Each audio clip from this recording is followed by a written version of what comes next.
अस्सलाम वालेकुम। उम्मीद है आप सब खैरियत से होंगे।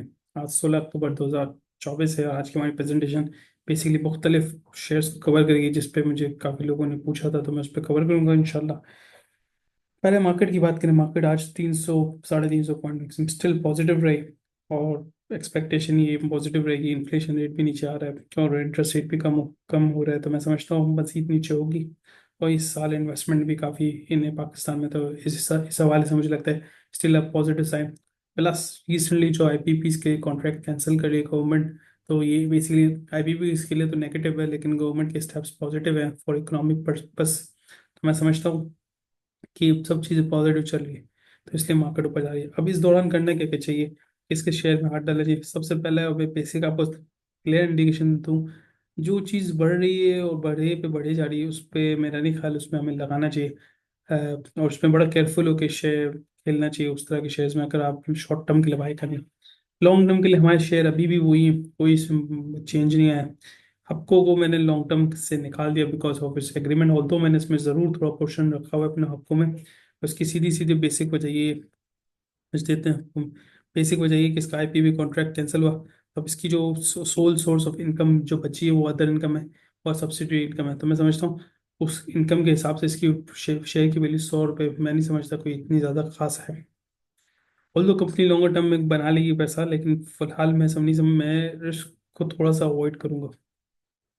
बाकी हपको से रिलेटेड सैप पावर, बाकी और जितनी पावर कंपनीज है, जितनी आईपीपीज है, मेरी सजेशन ये, जब हपको इतनी बड़ी कंपनी है उसके साथ 100 आईपीपी कॉन्ट्रैक्ट कॉन्ट्रैक्ट कैंसिल करने पे चले गई गवर्नमेंट, तो मैं समझता हूँ we have to be very careful. हमें थोड़ा सा ख्याल रख के सारी छोटी छोटी आईपीपीज में इन्वेस्ट करना चाहिए अगर कर रहे हैं।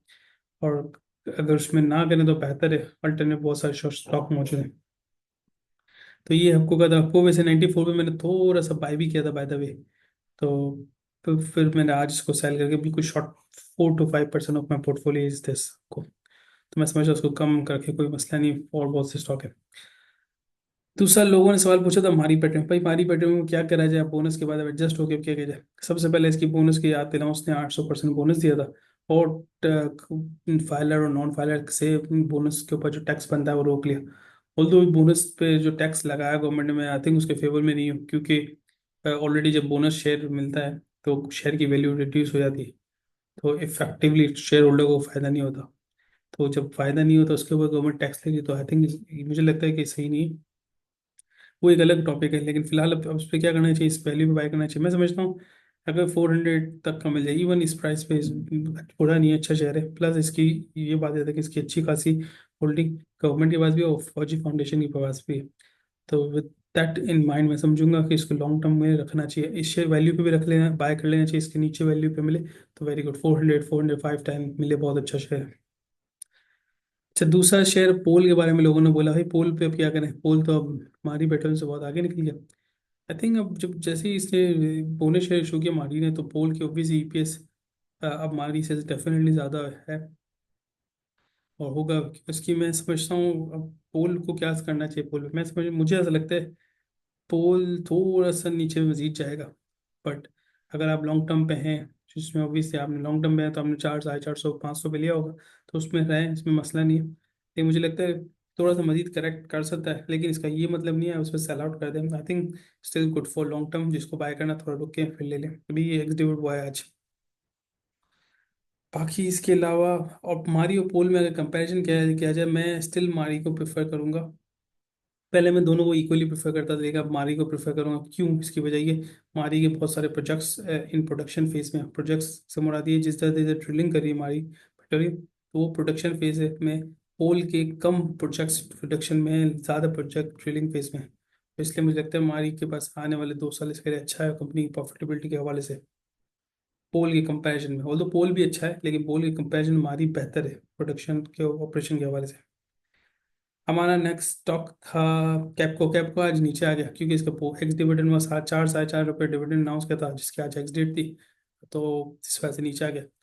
अब कैपको एक इन्वेस्टमेंट कंपनी रह गई, और मैं समझता हूँ दिन ब दिन इसकी इन्वेस्टमेंट कम होती जाएगी। इसकी रीज़न भी ये है कि इसकी इन्वेस्टमेंट म्यूचुअल फंड और इंटरेस्ट बेस्ड और प्रॉफिट बेस्ड इन्वेस्टमेंट्स हैं, जिसकी पे ये डिविडेंड कुछ ज़्यादा देता है, जितना जितना कमाता नहीं, इससे ज़्यादा डिविडेंड देता है।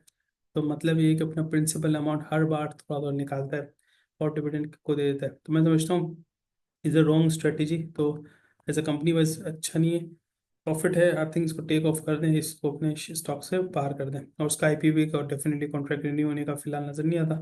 गवर्नमेंट अगर हपको के साथ रीनिगोशिएट करती है पे टेक इन पे बेसिस पे, तो फिर हम देख सकते हैं।